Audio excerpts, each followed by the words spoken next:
No, you can make noise.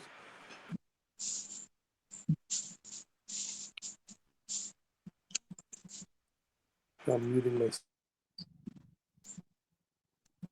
I'm going to send a small video that my son Noho showed to his 5-year-old about Lechatchila river. So he asked his son, what is this? And his son says, Lechatchila, a river, not a river. It's funny.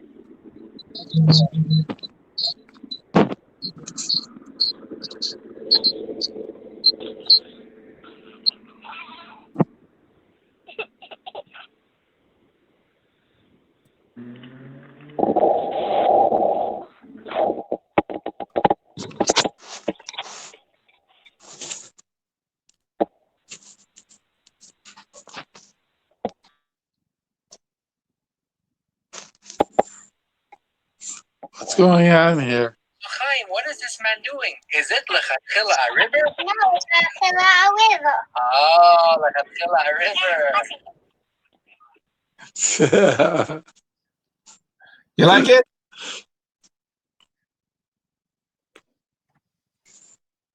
Fritz, you like it? Yeah. To the rabbi.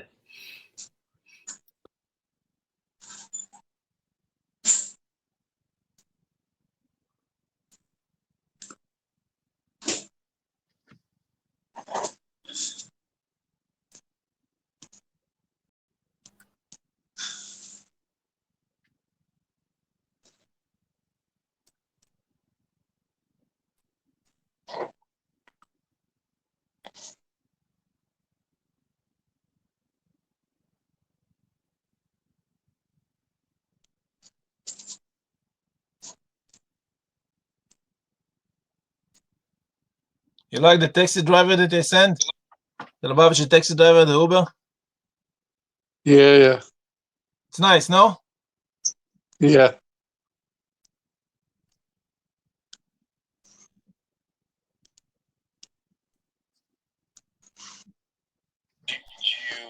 Did I miss the Rav? Or I'm early? Shmulik.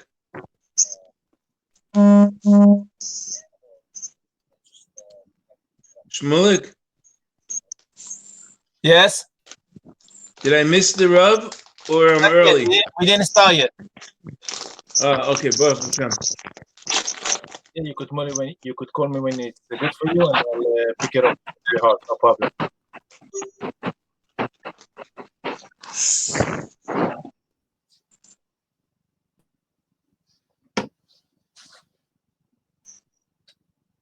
No, Benzi, when you walk today in the pharmacy in the morning while you listen to the shiur, I was sure you're gonna wear a mask and gloves because you're dealing with medicine and stuff like that.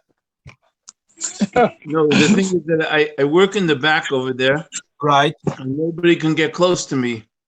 No, but you yourself, you're touching the medicine, you're touching the pill. You don't want to touch with your hand. I just took Baruch Hashem, I took a test. I'm negative, and I don't even have antibodies. So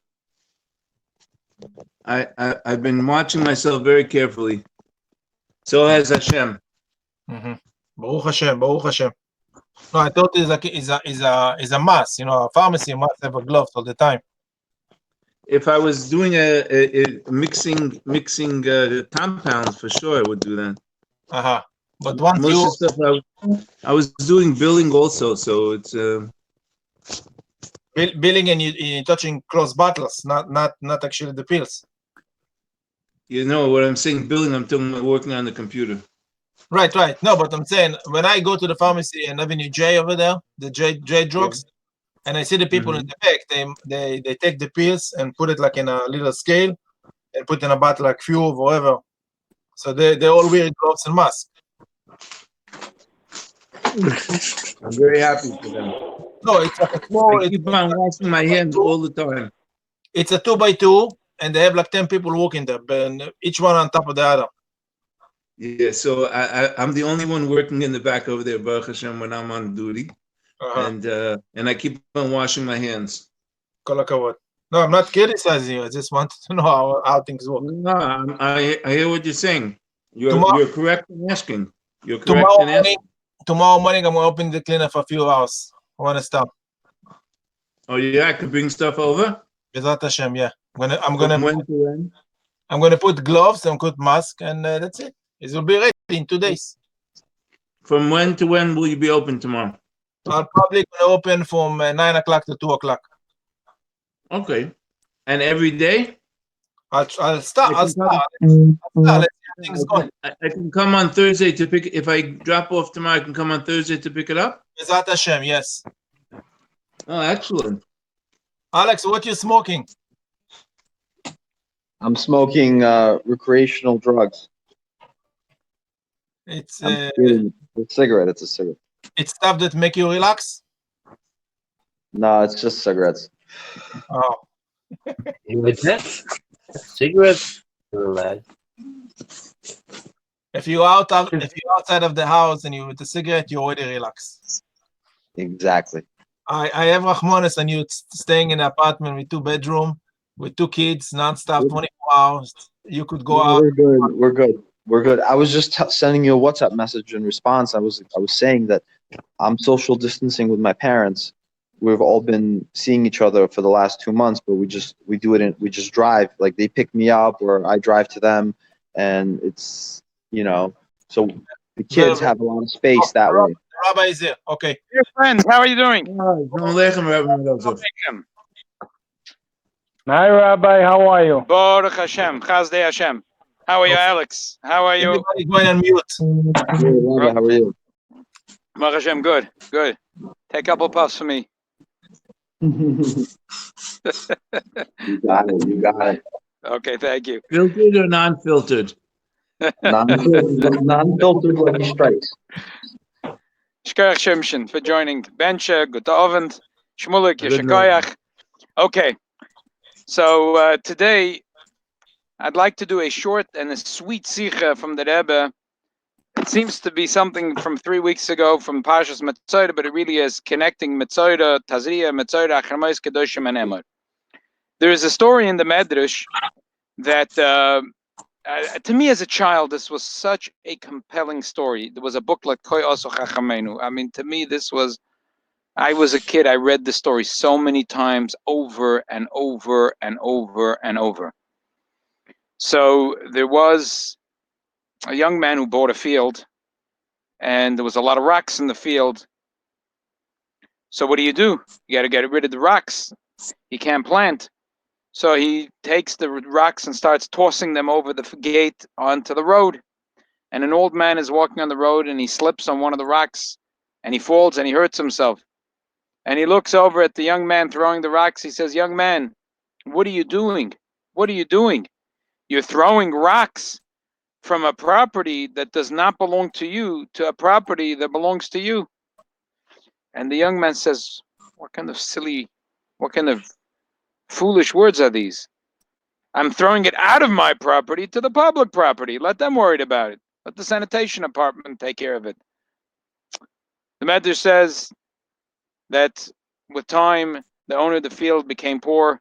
He sold his field, and he was getting older. He was once walking on the road that was still littered with the rocks that he threw. He slipped, he fell, he broke a couple of bones, and he remembered what the old man told him. Why are you throwing rocks from the field that doesn't belong to you to a place that belongs to you? The public property still belonged to him.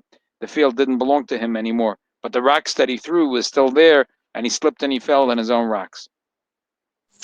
So amongst Gedolei Yisrael, there is the dispute. What does a punishment mean? Many, the Gedolei Yisrael said, like the Shaloah Kodesh has the discussion, and he comes up with the conclusion that a punishment isn't that God is, there is brownie points and there is a chart and there is reward and punishment.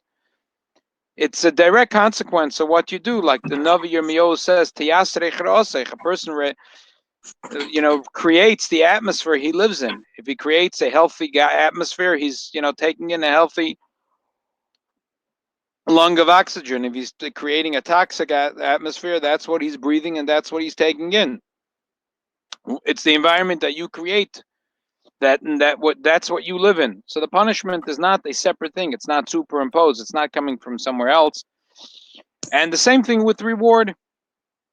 So when it comes to the first punishment, when Adam Rishon was chased out of Gan Eden, it wasn't a superimposed punishment. It was simply that the Gan Eden is a place that can only hold holiness. Like we say in this week's Parsha at the end of all the mitzvahs, that God says, He says, Yiddelach, listen, this is a holy land. Keep it holy. So the land doesn't spit you out, doesn't vomit you, doesn't throw you out. The land of Israel can only take holiness. If it's the opposite of holiness, if it's perversion of holiness, the land will spit you out. That's how Adam Rishon got spit out from Gan Eden. So when there was a Chetei Tzadas, the Gemara says that the woman got the curse. Valisha Amar Harba Arbe Etz Voinech Elu Shnei Tipei Dam Dam Nida Vedam Besulim. That these are the blood and the pain and the birthing pain, the Dam Nida and the Dam Besulim that comes out of a woman. So it sounds like that the nature of a woman was not the regular menstruation cycle that we know of. How exactly it was before they were chased out of Gan Eden, it's not clear, but it wasn't what we know today. Just like the Gemara says that the anatomy of the Jewish woman, of the body, was not exactly the way it is today. The Jewish woman, the body was different than all the Goyim. There wasn't necessary for them to remove hair, because that was a Jewish body was different. Only in the time of the Churban Beis HaMikdash did it happen that because the Rahman al-Islam, there were Jewish women that were being mezana, there was a punishment that their bodies became similar to Goyish bodies, that they need to remove the hair. But otherwise, there wasn't a Jewish. You could see a Jewish body that a woman that never had hair. And that's the way it's going to be when Mashiach comes. The same thing here. The cycle was different. It wasn't. She could have children. Obviously, she had a child before she sinned, but it was different. And this dam nida was a punishment. So as we said, the punishment isn't. Most opinions hold that our punishment isn't just a whack in the face. It isn't just a superimposed punishment. It's just a natural progression. It's a cause and effect. So the pshat is that a Jewish body is pure, just like Gan Eden rejects something that is unholy. Eretz Yisrael rejects something that's unclean. The same thing. The Jewish body the Jewish body only desires taivas heter. It is only lustful for things that are permissible, not for things that are not permissible. So how come? So now that the body got involved with the snake, that Chava got involved with such a sin like Eitz Hadas, so therefore the body can't stand it. The body can't stand it. So the body, once a month, the body flushes out. That's why it's dam tomei. That's why it's unclean, because it's associated with sin, and the body can't take it, and therefore the body flushes it out. The Sikha doesn't talk about this. The obvious question that you might ask is, well, the Goyish women don't have a different. Their anatomy is the same. So I'm not sure what the answer is, but you can always chalk it up to Bechira Chovshis. If things were so different in a Jewish body than a non-Jewish body, there wouldn't be freedom of choice. Just like there's a Maimah from the Rebbe that says that you see Jewish parents, they love their children. But he says that because that's the way the Eibishter loves a Yidden, so therefore the Jews love their children. We see Goyim also love their children. So the Rebbe says, number one, who says it's in the same level? A Yiddish mama, there's nothing like a Yiddish mama.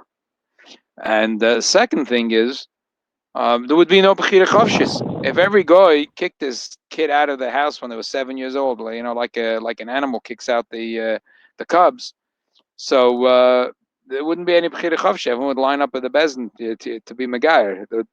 So, but the Etzem Inyan is that this is the way it is by a Yid. That Dam Nidus it comes from the Chetei Tzadas, so therefore the body can't stand it. Once a month it gets flushed out, and therefore there is a tumah associated with it. So the Rebbe brings up there is a Chakira, there is a question. What this thing that once a month that the woman or approximately, that the woman has a cycle, which is a theme in Pashas Tazria, Metzora, and Mois Kedoshim, and it has a little bit of mention of it in Pashas Emor. So, what does that mean? Is it a din in Isur or a din in Tuma? It's a lomdeshe chakira, and we'll see soon what the upshot and what the nafkamina and what the difference might be. What's the in essence? What is it? It's a thing of like saying it's not kosher to sleep with this woman, to sleep with for a man to sleep with his wife while she's in the period of nidus. Is it like eating a non-kosher pastrami sandwich, or is it like tuma? It's like touching, just like in the days of the Beis Hamikdash when they kept the laws of tuma and tada, that if you touch the body of a mace, for example, you became tamei.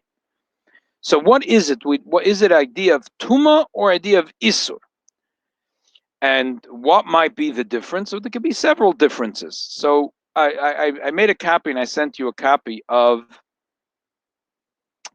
a interesting tshuva of the Noida Yehuda that is a little bit related to something we spoke about this morning, and then a copy also of the Asfun Dioiraisa. The Asfun Dioiraisa was one of the most brilliant minds Jews ever had. He was called the Reb Chaim Brisker of Poland, Rabbi Yosef Engel.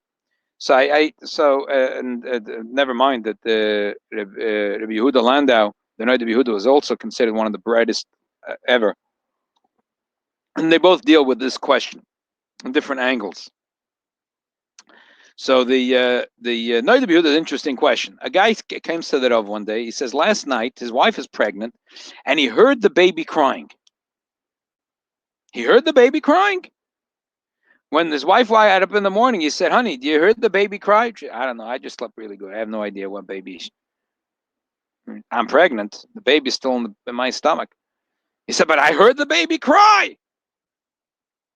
Let's go to. So he goes to the Rav and he asks the Rav what to do. The Rav says, "Wait a minute. If you heard the din is, if you hear the baby cry, Lagabe Hilchas, for example, the Noida Yehuda says, Lagabe Hilchas Mila. If you want to know if the baby was born on Shabbos or not, if you heard the baby cry when it was still Vaday Shabbos, then we know the baby was born on Shabbos. So the baby cry is considered that the baby was already born. So on the one hand, the father claims he heard the baby cry, so that means the baby was already born. Or if the baby stuck his head back in, okay, but the woman is tummy, not stam tummy. Tmei later, tummy for 14 days. But the Noida Yehuda doesn't buy it really. The Noida Yehuda says, "Come on, give me a break. I mean, this woman slept through a birth. You mean you're telling me the baby stuck his head out, or her? We don't know if it's male or female. The baby stuck its head out, like parrots and Zorach, with the hand. The kid stuck his head out, went back in, and that's it. She just slept through. Could you imagine a woman sleeping through a whole birth? It's a birth and reverse. No, it's a birth and a half. Give me a break." He brings it ice in the Gemara. People don't sleep through to such things unless you had an epidural or you had a C-section. People don't sleep through. I'm sorry. Try it with a different rabbi, says the Noida Yehuda. I'm not buying that. He had a dream. Maybe he should. That's not for me, said the Noida Yehuda. Maybe he should go to Ababa to figure out his dream. But as far as I know, nothing happened here. But in the discussion, he has an interesting thing. The rabbi that originally handled the question says that there is an issue of by Tuma. There's difference if the question happened in Reshus Rabim or Reshus Yochid. If it happened in the public domain, in general, we say by Tuma, any issue, if there was a suffix, if it was a doubt, if it was in the public domain, we'd say it's kosher, it's tahor. If it's in the private domain, Reshus Yochid, even if there is many doubts, we say it's tummy. And we learn it really from a soita. Because if there is a suspicion the woman is not being faithful to her husband, so if she was a casual meeting with even a person that that her husband suspects her that she has a foul relationship with him, but there's not. If it was in public, it's public. There's nothing wrong. But if it was in private, that's when the dinim of soita kick in. So from here, the Gemara learns that that any suffix tuma, that if it's Reshus Rabim, it's tar. If it's Reshus Yochid, it's tamei. And then the other issue is das lisho. Bottom line, he wanted to learn from the halachas of Tumah to this woman. And the Noida Yehuda says that's preposterous. that does not make sense. And he gives a whole list of things. He said, if that's the case, any woman that has a kesem, if she sees a stain, so you have to ask the woman, did it happen in your house, or should it happen, or should it happen? That would be crazy. He says, no. He says, he points out a brilliant thing. He says, if you look in the Pashas Tazria Metzora, there's all the laws of a woman when she has a baby, she has menstruation, and so on. Not one mention about her husband. She's not allowed to walk into the Beis Hamikdash 7 days, 33 days. With a boy, she's tummy 7 days, and then she has free 33 days. Doesn't matter if she bloods or not. She's tired. And with a girl, is doubled 14 days of Tumah and 66 of Tahara. Anyway, the Torah talks about the Zavaktana, Zavakdoilo, not one word about her husband. Then you go to Parsha Achrei Mois Kedoshim. Oh, like an afterthought, the Torah forgot. Oh, by the way, the Torah says, by the way, forgot to mention. It's good we remembered, said God. El Isha benidas tumasa loisikrev legalavas ervosa. That you should not sleep with a woman while she is in the state of nida. It's like there's no connection to the psukim beforehand or afterwards. It's all about illicit relationships, but this is his wife. We're not talking about an illicit relationship. Why, when the Torah and Tazria Metzora mentions all the laws about menstruation, the Tumah and Tahara, the Torah forgot to mention that you're not allowed to sleep with this woman, and as an afterthought in Achrei Mois Kedoshim, oh, by the way, want to mention when your wife is in the nidus, you can't sleep with her. So Zok, the Noida Bihuda, brilliant thought. He says in Pashas, Tazri Metzora is all the laws of Tumah Tahara, cleanliness and uncleanliness. And Metzora is all about Tumah Tahara. Tazriya, it's all about Tumah Tahara. Achrei Mois Kedoshim is all about what's asur and what's mutter. You're allowed to cheat, you're not allowed to cheat. You can be honest. How you're allowed to steal, you're not allowed to steal. Who you're allowed to sleep with, who you're not allowed to sleep with. So it's all about isur v'heter, Achrei Mois Kedoshim. So the fact that the woman is not allowed to sleep with her husband is not a din in tumah; it's a din in isur v'heter. Therefore, the Torah didn't tell it to you in Tazria Metzora.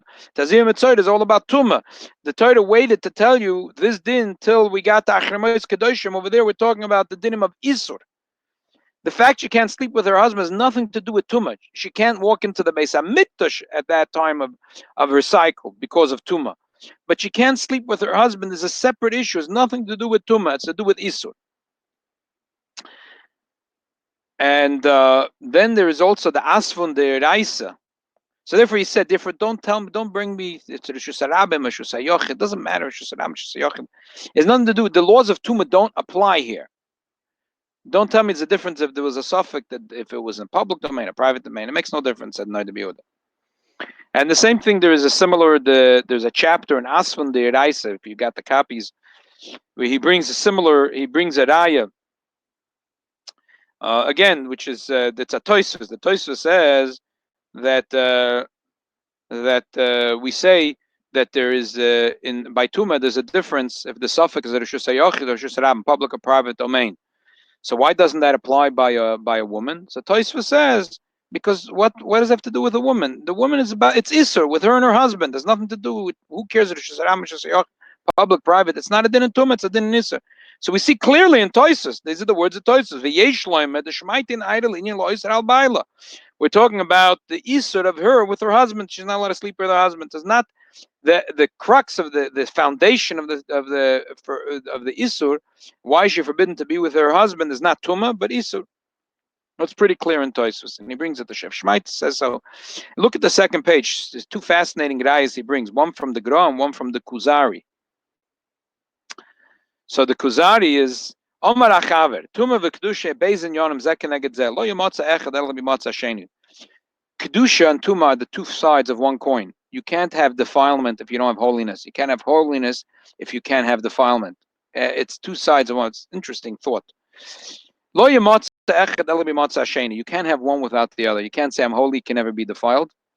And if you feel defiled, that means that there is holiness in you. Because if there's no holiness in you, you can't be defiled.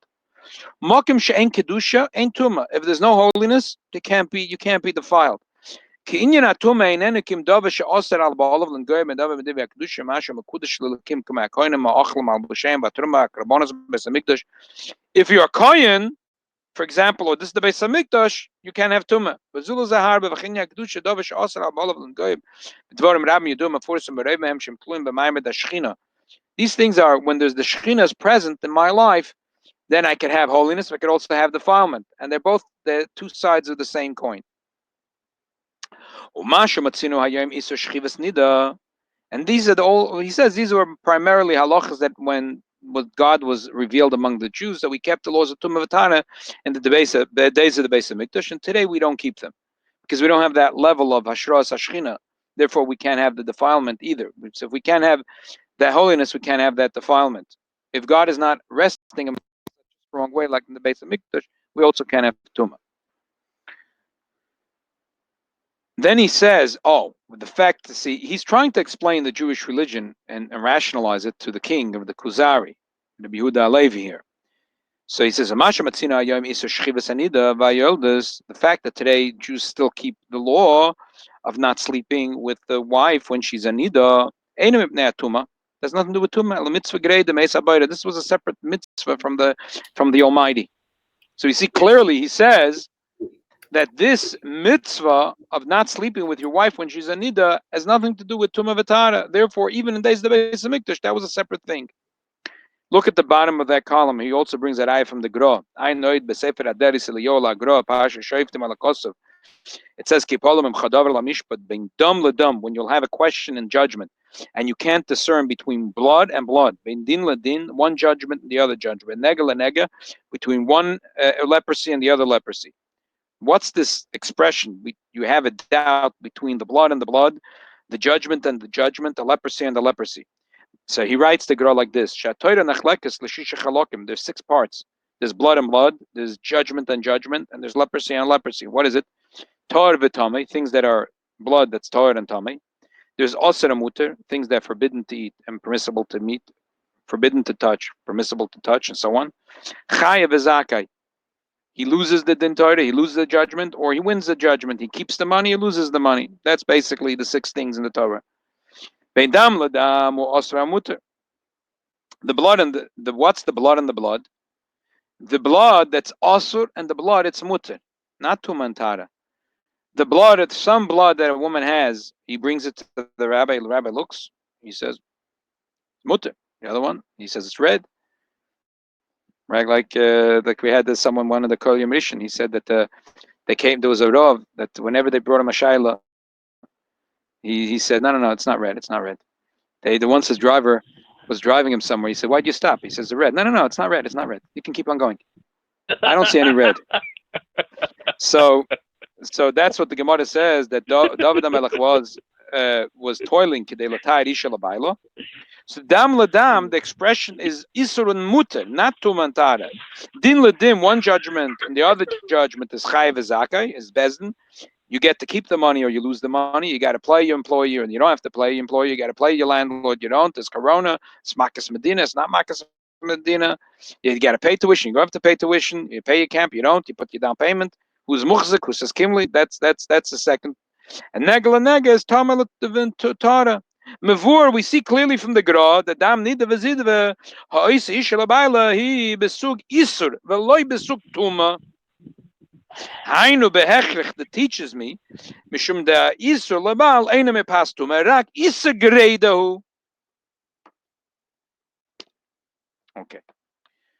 Summarize. Why don't we just say Pashut that it's out? There's no Isser as Mishka v'Moshev, meaning there's no Isser to touch a Mishka v'Moshev. Why do we have to say that? No, but also the chidush that he wants to say is vashtetzach that Tebizman said it's not forbidden to touch Mishka v'Moshev. But the Isser of sleeping with her is not the Yisoid, right? The Yisoid is not because she's tummy. The nafkamina would be, could you be mekel nereshus hayachid, the machmer nereshus rabim? So no, we don't use the regular rules of, like in Tumah we have rules. Yesh b'das lishol, ein b'das lishol, nereshus hayachid, nereshus rabim. There's all kinds of rules. All those rules are suspended. They don't apply to a husband and his wife. That's the upshot here. So, but to summarize, so the question that's asked by the Noida Yehuda and the Asfan that I said, Rabbi Yosef Engel, is when a man is not allowed to sleep with his wife when she's a nida, is the foundation of it, the yisoid is because it's isur or because it's tuma? Answer is because isur and not because of tuma. A few fascinating rayas, one from Tosfos, and the Rebbe brings another raya, a simple raya. One from Tosfos, the Tosfos says, I don't care, Shus Rabim, Shus Yochid, because this is not tuma, it's isur.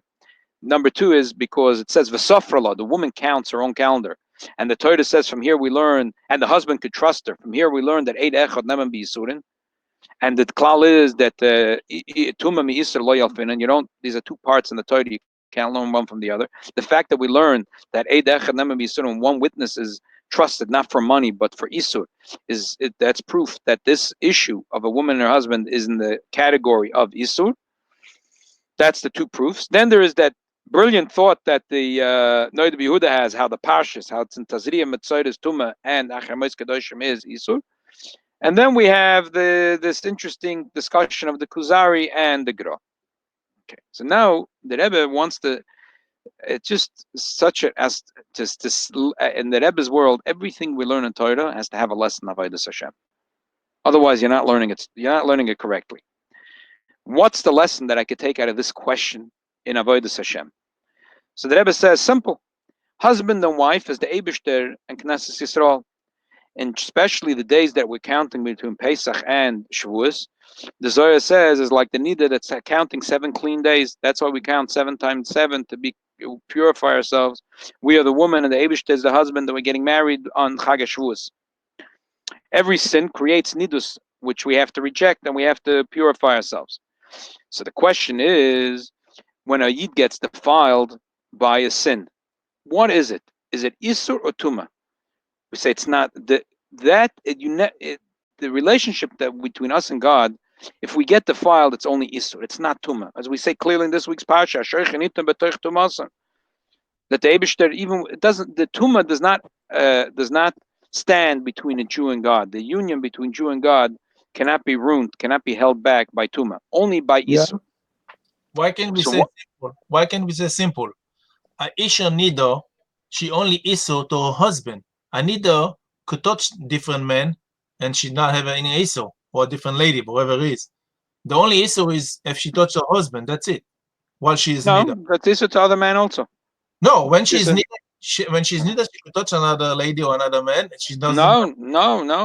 The Isur to another man is the same thing. Another man is the same thing. It's also Isur Eishes Ish, but that's it. But it doesn't matter. Any man. Oh. Wow. The husband has an extra. We're machmir a little more on the husband because he's usually more comfortable with her. But the Isur is equal. And as I said before, when the Yoel asked the question, if it was Tuma, then there would have been different. It would have been slightly the certain kulas, a certain chumras. If there was a suffix that happened in the bedroom, it's a shusayachid, it would be more lakula. If it was, it would be more lakumra. If it was a shusarabah, it would be more lakula. But we don't go with that because we say it's only a din isur. Now, Avodas Hashem, it means that if there's something between God and the Jew, it's only isur, but can never be tuma. So what's the difference if it's isur tuma? Oh no. Here the Rebbe goes into unbelievable explanation. What's the difference between isur and tuma? There is, each one has, they're different. Each one has its advantages. Each one is, Tuma and Isur is a totally different thing. Holiness and defilement, as opposed to what's kosher, not kosher, totally two different categories. The Gemara says that there was Elisha ben Avuya, the Rabbi Yeremeah, that was one of the greatest sages, and then he went sour. How did this happen? That one of the greatest sages goes sour. The Gemara tells a story. He saw the tongue of Rechutz Mesameturgaman in the sand, and he said, that's what you get for being Jewish. He was very despondent. But the Medrash says, and Yerushalmi says, a fascinating story, that it was ready. The poison was in him when he was a baby. The Medrash in Rus Rabbah, Pasha Gimel, Yud Gimel, says that his mother was pregnant, and she smelled some delicious food. And the din is that a uber sheiricha, a woman that all of a sudden has a desire when she's pregnant, that's mamash pikuach nefesh. That's pikuach nefesh. You ever went running in the middle of the night to get your white pickles or ice cream? I'm kidding. So but that's the way it is, that the woman does sometimes have, and it's considered something very important not to take lightly, and so because their taste buds a little change. I'm going back to what I said before, like the things that they usually like, or some they don't like, or the other way around. But the Chazal say to be very sensitive towards it, and to the level that Chazal thought that this is pikuach nefesh. So she smelled it, and she really wanted it. So they gave her, and the Medrash says it was takreves avodah zarah. So which wasn't essentially, it wasn't pig, it wasn't non-kosher, but it was prepared for avodah zarah, and therefore it was forbidden to eat, and therefore it was like poison that went into her, and it went into her baby as well, and therefore he got a bad nature from this, and therefore that eventually when he had problems, and he went, and then he couldn't stay religious. It was just too hard for him because the poison was in him. And so we see from here, fascinating, even though it was forbidden for her to eat, it was forbidden. I'm sorry, it was permissible. It was permissible. There is a Yerushalmi that it sounds like it was forbidden, but the Tosfos changes the Girsa. According to that, Yerushalmi was like a punishment, but according to the Medrash, it wasn't a punishment. It's a consequence. Like we said before, what is a punishment? Is it a consequence, or is it a superimposed? No, it was a consequence. But if a person has nothing to eat but treif, he's chayiv to eat it. It's like the Rambam says that we desecrate one Shabbos in order to keep other Shabbos, and that's why to save a human life is the most important thing in Judaism. The Rambam gives an analogy, just like if a person's sick and the doctor said you have to cut off one limb, otherwise the poison will go through the entire body, the person will die. So you have to cut off that one limb, but cutting off a limb is cutting off a limb. It's not a joke. So same thing here. Titus says that if you're in danger, you have to eat the non-kosher, but still the poison goes in. The poison, so she ate, and the baby is very sensitive, and the poison went in. That's why the Rebbe says we find in the Shachan Tas in Yerideh, then the Simon Pei Aleph, that a pregnant woman that ate something non-kosher, even if it was circumstances and she was allowed to eat it, she should wait. She should wait and not immediately nurse her baby, because what she ate turns into that's feeding the milk. That's the milk, and therefore you don't want that poison to go into the baby. Perhaps that's the reason the Shachataz says the Rebbe. So that's the idea of Isur. Isur is something that's very tangible. That's why Chassidim are very careful about Cholavakum. You say it goes into you. It really, and then they're trying to understand Torah, and nothing goes in. Why is it not going in? Because perhaps a person ate something Cholavakum or something not kosher, and therefore the Torah, which is so holy and so refined, the mind can't grasp it, or a person doesn't have the sensitivity to spirituality, or doesn't have the sensitivity to other human beings, because he ate something non-kosher, or engaged in something non-kosher. Tumah is not that way. Tumah is, it's chukah chakakti gzeira gazarti. That's why Isur is, you always have to keep the laws of Isur, even not in the day, even after the Churban Beis HaMikdash. But the union of Tahara, which is an extra higher level, we don't keep now in the days. We don't have that high level of Kedusha, so therefore we don't keep the laws of Tumah. The Kohen, which has an extra Kedusha, that's what we have in Parshas Emer. First we have the laws of Tumah V'Tarim Tazir Metzora, then we had Isa V'Heter in Achremes Kedoshim, and they say Kohen is an exception. Emer la Kohen b'nei Aaron la nefesh lo yitama v'amav, that there's something that a Kohen even b'zman hazeh, he has to, because of his high status, his high level, he has to keep the laws of Tumah even b'zman hazeh. And the truth is, there are a few mitzvahs that even today there is a tinge of the halachas of Tumah V'Tara that are relevant, like a mikveh. You're not allowed to create a mikveh that davar mitkabel Tumah. You're not allowed to make schach with a davar mitkabel Tumah, and so on. But we're not such, by and large, we don't keep the levels of the mitzvahs of Tumah V'Tara. Why? Because we say that's above our pay grade. That's too much. We keep just the laws of Isa V'Heter. On the other hand, Alex. On the other hand, it's really the defilement of Tumah is less tangible. Isa V'Heter is tangible. Acher went off because it's poison. It's tangible. It ruins the sensitivity of the heart, of the brain. It touches a yid in a tangible way. Tumah is something more lofty. It's like what touches you on a level, on a conscious level, or a subconscious level. The perversion of Isur v'Heter. If you're jealous, if you're angry, if you're dukina, netira, all these things that we're learning in Pachar Mois Kedoshim, that has a direct effect on your soul, on your heart, on your brain, on your sensitivities. But Tumah is something more touches the subconscious. You can't put your finger on it. It's something, therefore, it's something which is makifim. It's lamayla matam vadas. Isur v'Heter, you could touch it, you could feel it, you could see its effects. But it touches your consciousness. But Tumah only touches your subconsciousness, and therefore it's not so tangible. You don't see it right away. So we say, when a yid has a problem with him and God, he's not getting along. Husband and wife are not getting along. They can't sleep together in the same bed. They can't have a unity. So you should know that even though it's a sin and it comes from Eitz Hadas or Chet HaEgel, but this is not Tumah. It's not. There can't be a perversion on the subconscious level between a Jew and God. On a subconscious level, he's never been. People at Rahman al-Islam have trauma, and they're hurt in a subconscious level, and they don't even realize how hurt they are. But when a yid gets hurt, his relationship between him and God is hurt. It can only be on a conscious level, on the level of Isur. It could never be on the level of Tumah, which is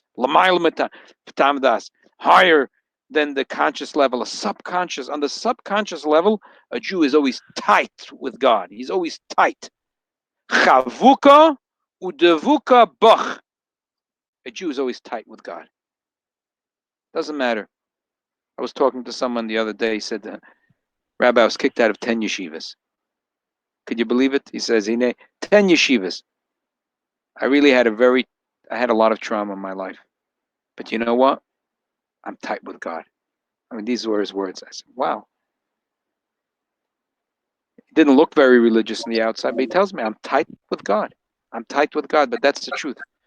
The subconscious of a Jew is always tight with God. It can never be Tumah. Tumah is defilement. Defilement is only is on a subconscious level. That defilement, which is Tumah v'Tara, subconscious level, that could never be between Jew, not between the Jew and the Beis Hamikdash, between the Jew and the Tumah v'Tara. Oh yeah, there could be Tumah v'Tara for sure. They're very complex halachas, Tumah v'Tara.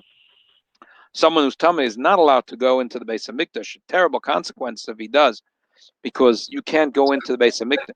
But between the Rebbeinu Shalom and a Yid, between that union for God and Jew to be in the same bed, so to speak, for God, Jew to have this unity, maybe the sin will affect the Yid on a conscious level, will defile him on a conscious level. But if you want to purify yourself, dig deeper. There is a subconscious level, and over there can never be a defilement. The trauma never went there, because the sin never goes that deep. How do you approach a person that thinks that it's God's fault? Like it's that he's saying, "Oh, I'm not from anymore. I'm not keeping Shabbos anymore because what God did to me." How do you approach that? Maybe you shouldn't approach it. Maybe let the person find their own way to find their chavuka dvuka. Maybe you should share together a little bit of potato kugel and some gefilte fish, and maybe after that you should share a little bit of Torah oil and lakutei Torah. Maybe you shouldn't answer it. Maybe let the person find. Maybe it just shows his childishness in looking at the situation. That Who knows? You never know the hurt. How do you know? The best eitzah is, as we see among shluchim, that you just keep on sharing. You share a cigar, you share a little bit of vodka, you share a little bit of whiskey, you share a little bit of picha, a little bit of chopped liver, and then you share a little bit of lakutei Torah, a little bit of lakutei sichas. By the time you get to a little bit of sharing Likutei Sichos, the person is going to find his own subconscious, the pure subconscious chavuka dvuka, where he's tight with God. And that, says the Rebbe, that is the lesson. That is the lesson from this lumdus. The lesson of this lumdus is that a yid and the Eibishter is like husband and wife. So maybe in between the relationship, something could get in between the relationship, a defilement, but a defilement of tuma, never. Only of iser veheta, never of tuma.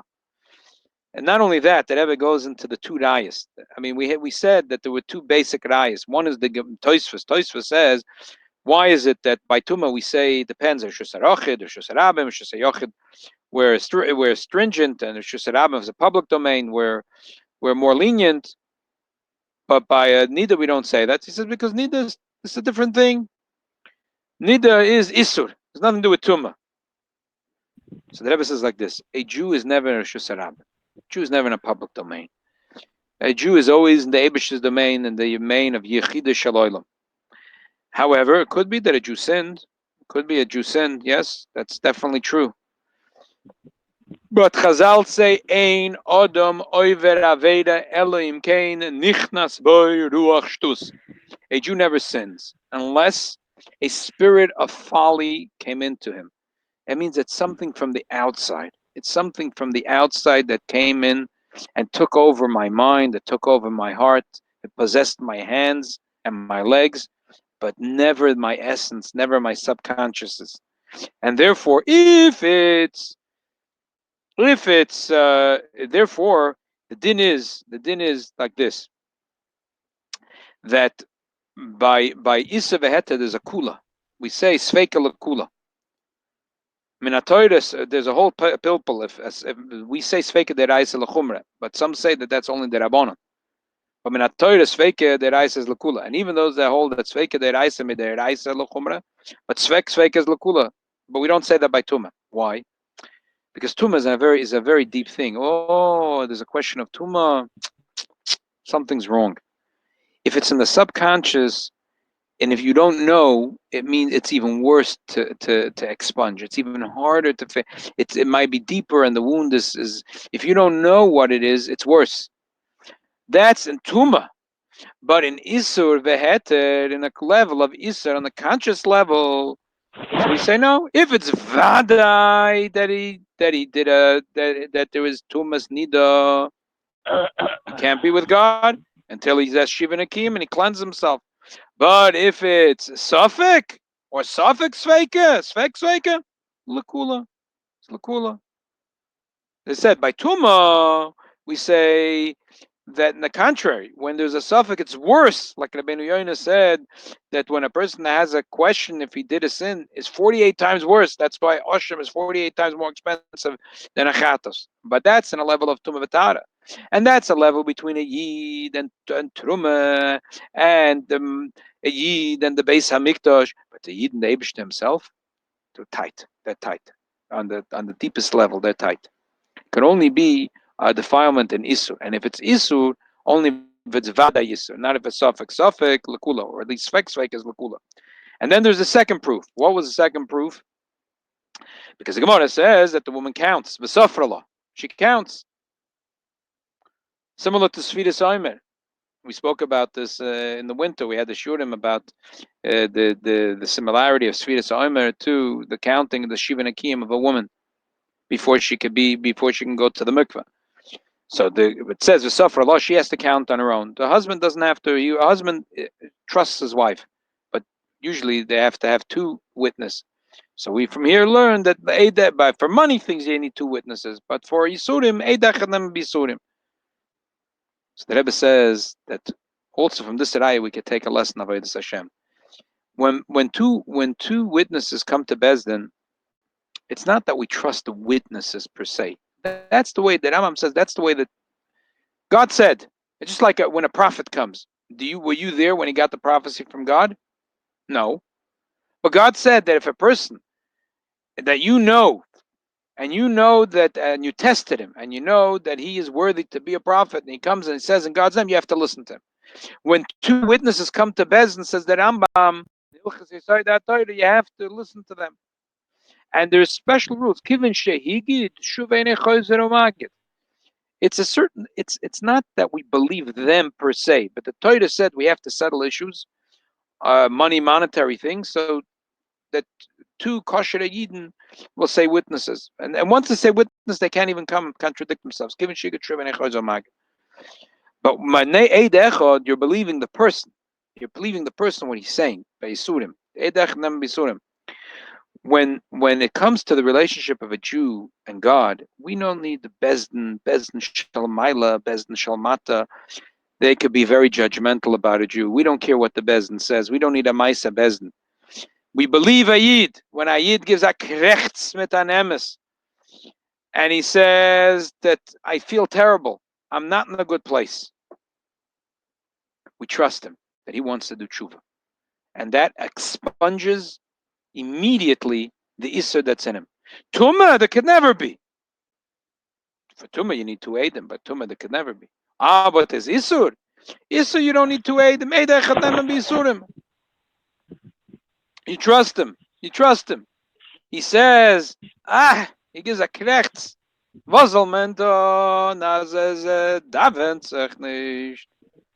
He gives a krechts. He says, that expunges already the Isur from him. Now that he expunges the Isur from him, there's nothing. The Tumah was never there between him and God. There was Isur. Now that there's Eid Echad Bisurim, he could say himself, that's it. I expunged the Isur out of me. And now he can go to the mikveh and he can unite with the Eibishter. And once the Yid could unite to the Eibishter, you have to look at the Ksuba. The Ksuba, it says that no eflach va'oiker va'farnes yisichi lichi ki hilches guvrin yudoin. The zonin moikerin mefarnesin lenesheyan bekushta.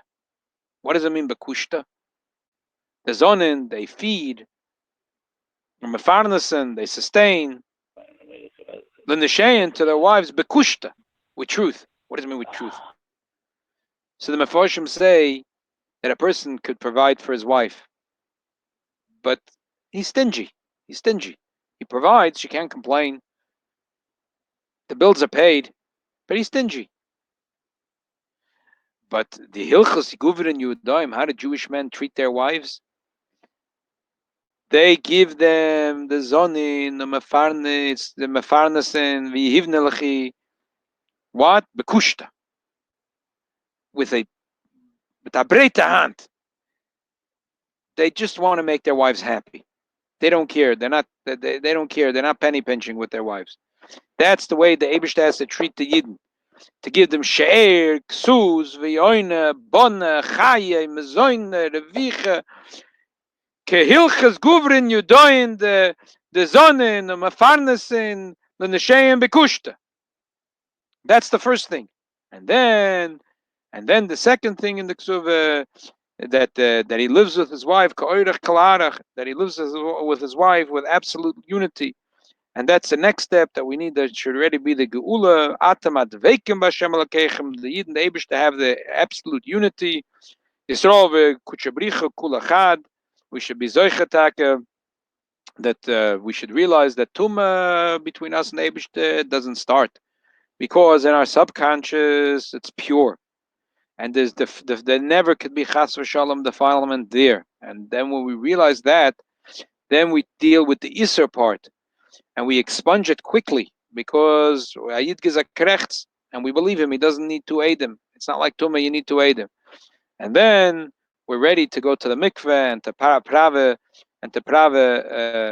simchas Torah, Chag HaShavuos, misameach b'simchas HaTorah. We should be mekabel the Torah b'simcha b'pnimiyos, and we should be zoichetake. That should be a dveikes the Eibishter. That the whole Shir Hashirim is about Chag HaShavuos, how the Yid and the Eibishter marry.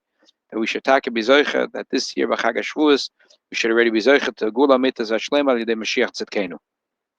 Amen. Make it so. L'chaim, l'chaim. Rebbe. Mm-hmm. My question is this: you spoke earlier about the pregnant woman who had the craving. She took the food and it poisoned the Uber. Yeah. What about the case of a Baal Tshuva or a Gerei HaTzedek that they may have eaten non-kosher food in their past life? how does that affect them now that they became a complete and totally kosher? Right. So obviously, with a baby, it has a much stronger effect. Like the mashal that the Rebbe gives, that if you take a seed and before you put it in the ground, you scratch the seed, you might have a crippled tree or have no tree altogether. But if you have a established tree that's already there for 10 years, and then you don't water it properly, so maybe 1 year the fruits won't grow well, but eventually it'll bounce back to itself.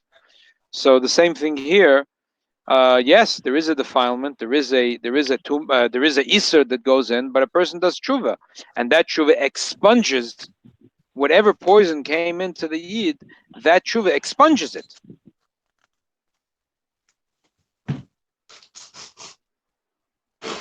So what happened in the case of Elisha? Why didn't his tshuva work? First of all, he never knew about it. He didn't do tshuva. He didn't know. And secondly, as I said, he was a baby, so it had on him a very profound effect. You know that the Rebbe had this opinion that we should be more careful with young children than ourselves, and kashrus even, and what they watch, what they hear, what they see, what their kids are surrounded with. The Rebbe's, this is perhaps one of the strongest proofs in Chazal, the story of Acher. Because you see that when a child is young, you think, whatever, wait till bar mitzvah, bas mitzvah. But the Rebbe's opinion was that we have to be, because they're very sensitive, and it goes into them in a very strong way. But definitely, there's ein l'chodava ibnei tshuva, and there are people that are balei tshuva, and when mokim shebalei tshuva, they stand in a stronger place. But definitely, there is a process of expunging that isur that's in the person. I think also is like by Jewish food, let's say, right? Even us. You'll take the same chont on Sunday or Monday, it's not going to be the same taste. But Shabbos has a certain taste, right? So if you take a goy, a lady, a goya, a shiksa, right? And you tell her, try to keep the law of Jewish, to 1 week stay away from your husband, then wait another week, then go to the mikveh, then come out. She's not going to feel any spiritual or something, nothing. To her is a regular shower.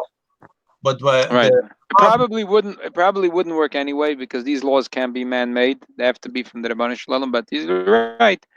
Even if they kept it, it's Safek Gadol that they would have the same magic, the same kedusha that is by Yid who's keeping a mitzvah. Yeah, definitely true. It's the same thing. They take the tefillin and you put it on a Yid. You made a mitzvah. You put the same tefillin. Nothing happened to the tefillin. You put it on a goat. Right, exactly.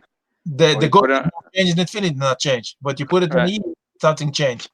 Right. Emes v'yatzav enochem. Okay, the Eibusher shall helfen take that we should potter from anything that's between us and Avinu Shebashamayim, and we should have the absolute yichud b'Chag HaShavuos, before Chag HaShavuos. Good. Shkoyach everyone for joining. A gute Nacht. Gute Nacht. Thank you.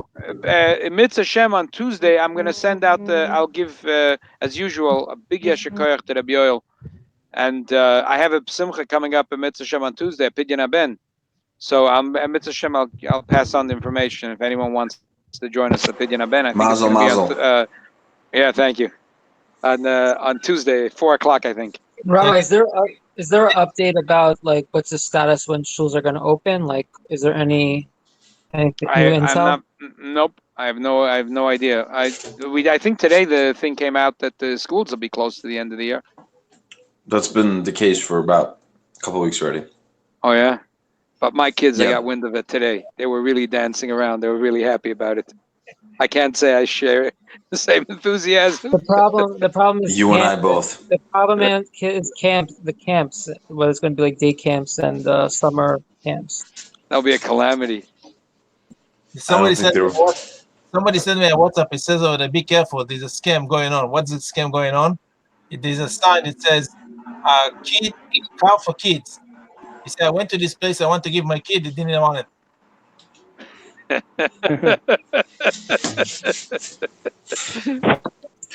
Okay. Bye, everyone. They will give you a lot of kechas to handle the children. Don't forget Arvit and Sfirat HaOmer. Thank you. A gute Nacht.